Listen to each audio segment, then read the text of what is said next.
Colonel McSally, you have a very active Facebook page, too. Good to see you. Good to see you, too. Glad to be back, Bill. Thanks for being a friend on Facebook. Sure. We need all the friends we can get in this world. There you go. As we continue to grow our presence, it is a great way to promote the show by telling who the guests are. So It's a very simple way to do that. Martha McSally, of course, is the first female fighter pilot to fly in combat and the first to command a fighter squadron in combat in United States history. I'm going to begin right off of that about there's a lot of concern I'm hearing more and more, Martha, about Davis Mountain Air Force Base. I guess we have another one of these BRAC. I'm not exactly sure what BRAC is. Base Realignment and Closure. That's the acronym for that. That's coming up in 2015. I'm hearing folks concerned because of the F-35 going up to Luke. What will the mission then be for DM? And we should be concerned. I mean, DM is the home of the A-10. Anybody who goes through A-10 training comes through Davis Mountain Air Force Base, plus it has one operational squadron, which is the one I commanded, that can deploy anywhere in the world on 24 hours notice. But the A-10 is going to be replaced by the F-35.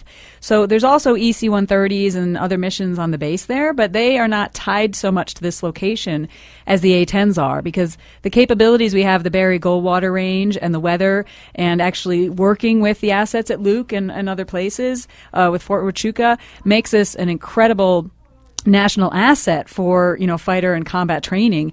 And since Tucson has shown itself, unfortunately, to be unfriendly to the F-35 coming here, and the Air Force has a lot of options out there, they have more bases than they want to choose from, we definitely are in jeopardy for Davis Mountain being considered something that we can gain some savings. So we really need somebody who understands the value that we have there and fights for its capability to remain here, not just for the value of our community and the economic impact, but also for our nation. You think it's going to be an issue with you and Mr. Barber? It should be an issue. I hope the voters care about that, and they're making a thoughtful analysis of who has the best capability and characteristics and background in order to actually fight for Davis Mountain and fight for our community and fight for this asset. I mean, I've got firsthand experience commanding a squadron that had to be ready to deploy anywhere in the world in 24 hours notice. I can speak personally about the impact. You know DM. I know DM. I know the Barry Goldwater range. I understand the impact of the weather and the airspace and everything that brings us to be a national asset. And I don't need talking points from a staffer to explain that to me. Let's go to Matthew on the Buckmaster Show live line, because this is on topic about DM. Go ahead, Matthew. You're with Colonel Martha McSally.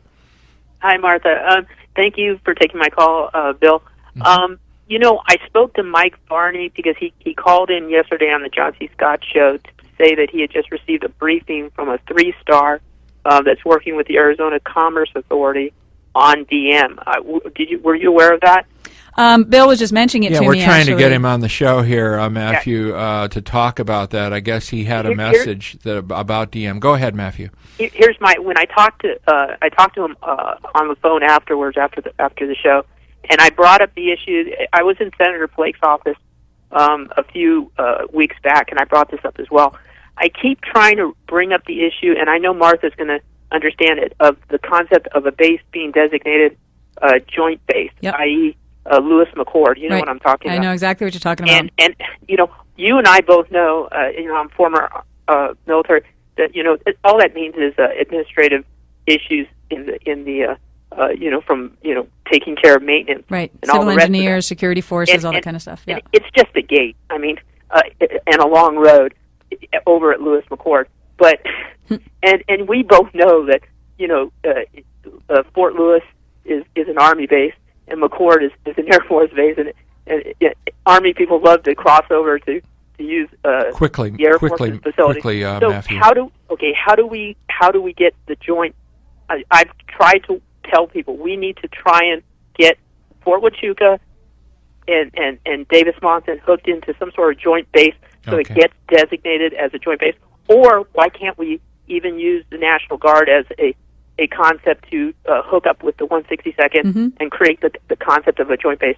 Okay. It needs congressional. Our people need to work on that. Okay. Thank you, Matthew. Yeah, absolutely.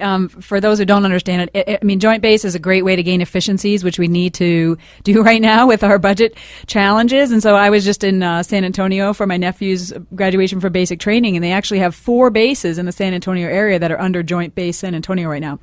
So you're able to gain efficiencies with some of the things like I mentioned, civil engineering and security forces and other administrative stuff. So that's a great idea. I mean, Fort Huachuca is an hour and a half away, so it's not quite as conveniently located, but you could still have efficiencies in overhead and chains of command and equipment and procurement and those types of things, and that's where you really gain those efficiencies. So I think it's absolutely an option, and we need somebody who understands it, is willing to fight for it, again, from their firsthand knowledge, which is what I bring. Thanks. Everyone is anticipating a rematch with Congressman Ron Barber. You came very, very close to unseating Mr. Barber. It was less than 1 percentage point when all the votes were 0.84%, exactly. I went to bed election night. I had 1,300 votes, and over the next 11 days, we lost. So let's go over a couple of the issues that I'm sure are going to come up. Give us your kind of bottom line. Immigration. Well, yeah, the bottom line on that is something needs to be done. We have got to secure our border. For those that are in our community know well that this is not just about people coming to seek a better life, but there's criminal activity. So the border must be secure, and we've got to reform our legal immigration system. It's broken. It's not working. It's not helping us economically. And so we've got to have some thoughtful, pragmatic way to move forward on that. There are concerns with the Senate bill that I think are legitimate, like throwing money at the border issue as opposed to a thoughtful, strategic approach, and what triggers are in place in order to have some of those other mechanisms happen. I think those are reasonable concerns, and I hope the House can show some common sense and pragmatism in order to make it a better bill, so that we are helping our economy and we're addressing our security issues, and we're able to kind of move forward as a country without this being so divisive. Pay inequity for men and women.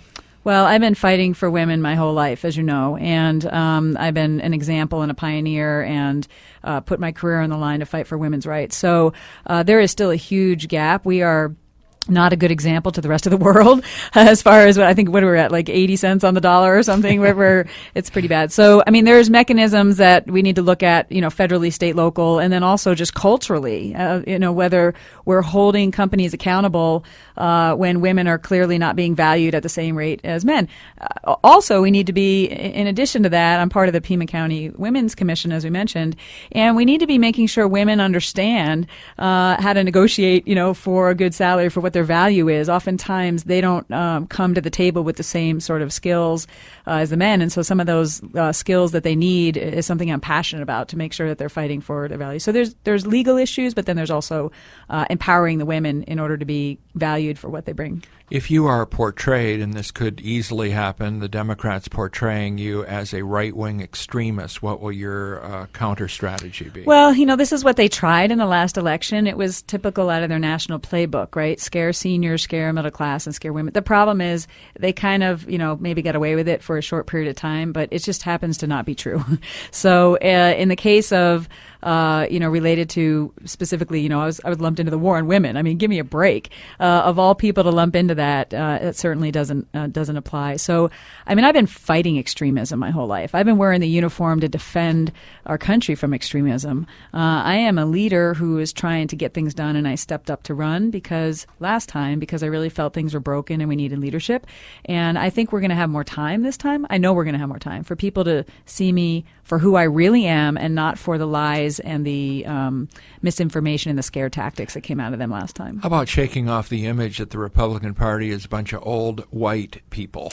Well, I was just in D.C. last week. In fact, right now on CNN, I think they're airing an interview that we had, myself and 3 female members of the GOP, members of Congress, with a thing called Project Grow. The GOP realizes that they have some challenges. I mean, there's only 19 women in the Republican, conference, which in the House, which is like, it reminded me of being in a fighter squadron when I went there for freshman orientation. Feels familiar to you. And as I've asked some pointed questions to the leadership about the seriousness of really addressing this issue and being a better example and reaching out more to women. And part of their response was, "Hey, we need people like you to help change this." And so part of my conviction to really look into running again is that I want to be a part of the solution. And there were some. We allowed, I believe, the other side to define the party last time in a way that was, part of that war on women and all that. And the reality is, the things that I believe in about, giving people opportunity and fighting for middle class by ensuring they have good education and good job opportunities and the economy's growing and all that. Women care about that. Women make most of the healthcare decisions. They usually balance in the checkbook. And so, we need to be engaging with women not as some sort of coalition, but actually as the majority of voters and the electorate and the citizens of America. And so I'm committed to being a part of that solution. Maybe my marriage has worked for 42 years because Ann and I each have separate checkbooks. Okay, well, there you go. Yeah, there you go. Martha McSally, looks like recent polling finds you running in a virtual tie with Ron Barber. Yeah, 46-45 is basically a tie. Didn't that poll say he's one of the most vulnerable Yes. Congress In people? fact, he has been labeled that based on a rematch option with me, because he is. All right, and for the website?